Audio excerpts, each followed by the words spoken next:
Assalamualaikum warahmatullahi wabarakatuh. Alhamdulillah nahmaduhu wa nasta'inu wa nastaghfiruh. Wa na'udzu billahi min syururi anfusina wa min sayyiati a'malina. May yahdihillahu fala mudilla lahu wa may yudlil fala hadiya lahu. Asyhadu an la ilaha illallah wa la syarika lahu wa asyhadu anna Muhammadar abduhu wa rasuluh.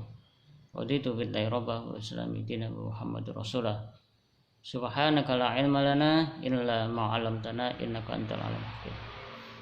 Alhamdulillah, segala puji bagi Allah. Mari kita teruskan rasa syukur kita atas segala limpahan nikmat dan karunia yang telah diberikan kepada kita. Alhamdulillah, kita masih diberikan kesempatan oleh Allah untuk menata hidup kita menjadi lebih baik lagi, dan harapan kita semoga waktu yang diberikan pada kita bisa kita manfaatkan, bisa kita optimalkan untuk bagaimana kita memperbaiki kualitas hidup kita.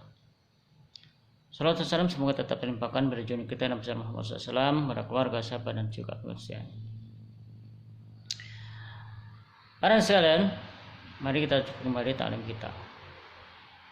Menjadi orang Islam yang berkualitas itu ada sebuah tuntutan yang tidak bisa ditawar.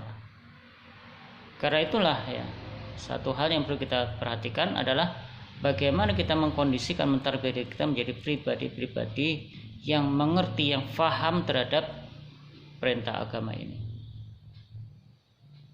Di dalam Al-Quran, dalam surat Al-Baqarah ya, insya Allah di ayat 207 Allah sudah dengan tegas menyatakan, ya ayyuhalladzina amanu dkhulu fis-silmi kaffah wa la tattabi'u khutuwatis syaitan innahu lakum aduwwun mubin. Yang artinya, wahai orang beriman, masuklah kalian, jadilah kalian orang-orang Islam yang utuh kafah. Dan sekali lagi, jangan kamu ikuti jejak langkah setan, karena setan itu adalah musuh yang nyata bagi kalian.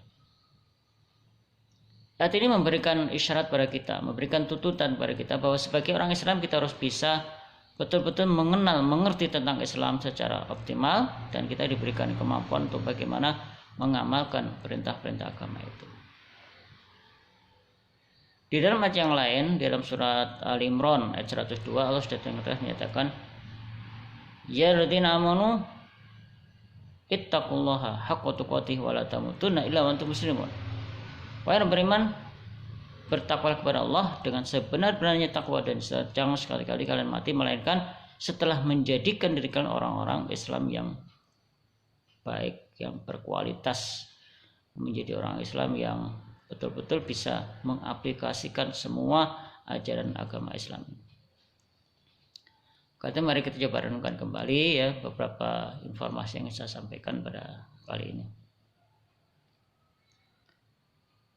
Rasulullah SAW ya, pernah memberikan sebuah nasihat pada kita dengan sebuah kalimat yang mungkin sangat familiar di telinga kita. Yang pertama, firman atau hadis Nabi dalam bentuk qaul Rasulullah SAW, thalabul ilmi fardhatun ala kulli muslim. Menuntut ilmu itu fardu ain, melekat pada tiap pribadi muslim. Ya.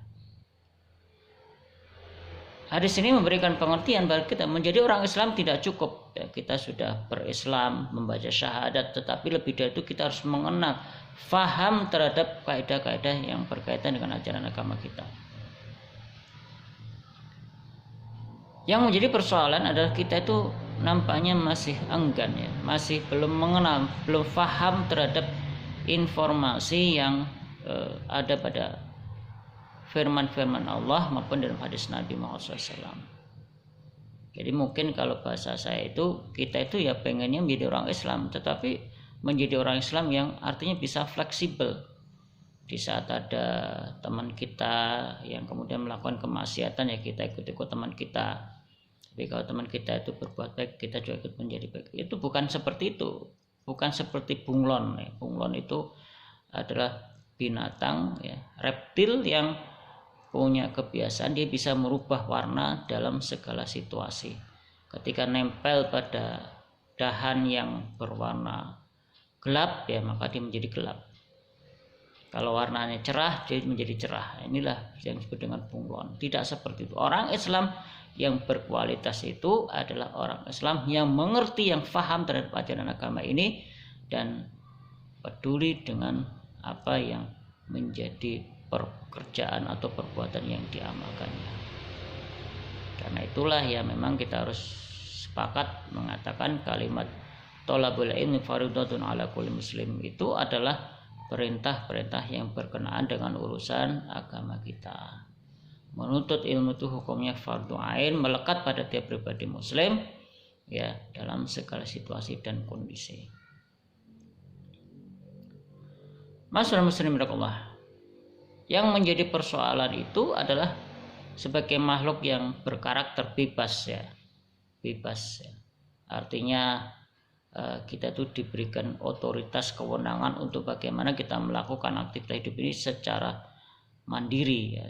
Bebas dari keterikatan, keterpaksaan ya. Karena itu kita harus mengerti bahwa perilaku bebas ini dalam satu sisi bisa menjadi sisi positif, pada sisi yang lain menjadi sisi yang negatif.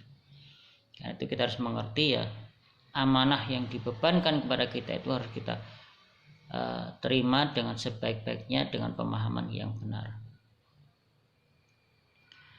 Imam Ghazali dalam sebuah informasinya menyatakan ya bahwa manusia itu terbagi menjadi 4 kelompok, 4 golongan ya.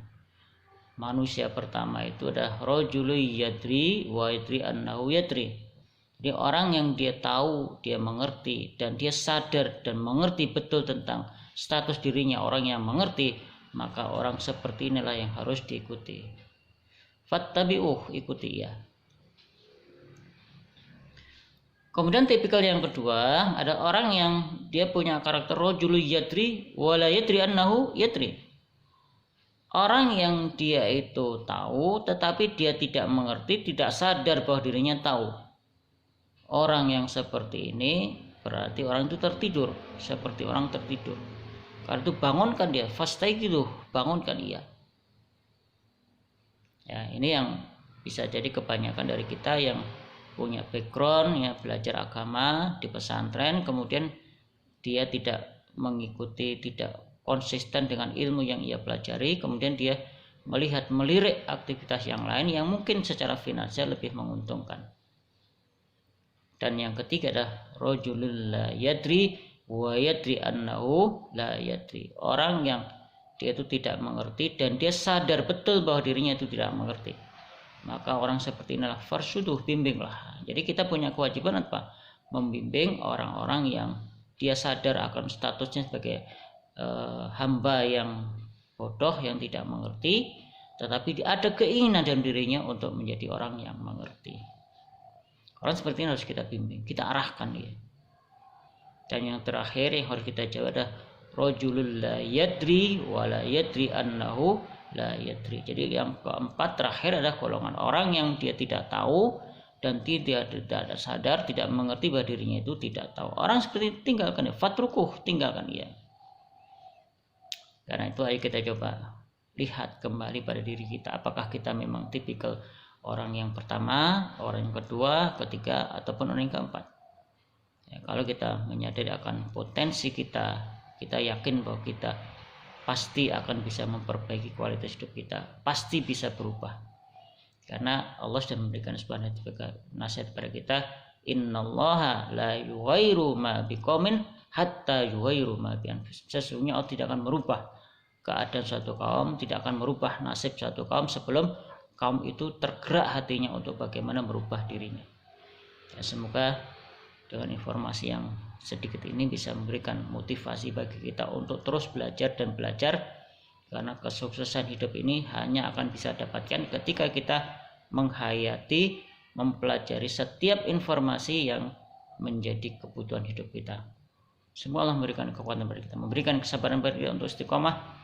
Dan harapan kita semoga Allah masih memberikan waktu, masih memberikan kesempatan pada kita untuk bagaimana kita belajar dan terus belajar. Demikian semoga menjadi catatan kita bersama ya, kita renungkan dan mari kita cukupkan di bacaan hamdalah alhamdulillahirabbil alamin, dan kita tutup dan kifarat majelis subhanakallahumma wa bihamdik asyhadu an la ilaha illa anta astaghfiruka wa atubu ilaik. Kurang lebihnya mohon maaf. Assalamualaikum warahmatullahi wabarakatuh.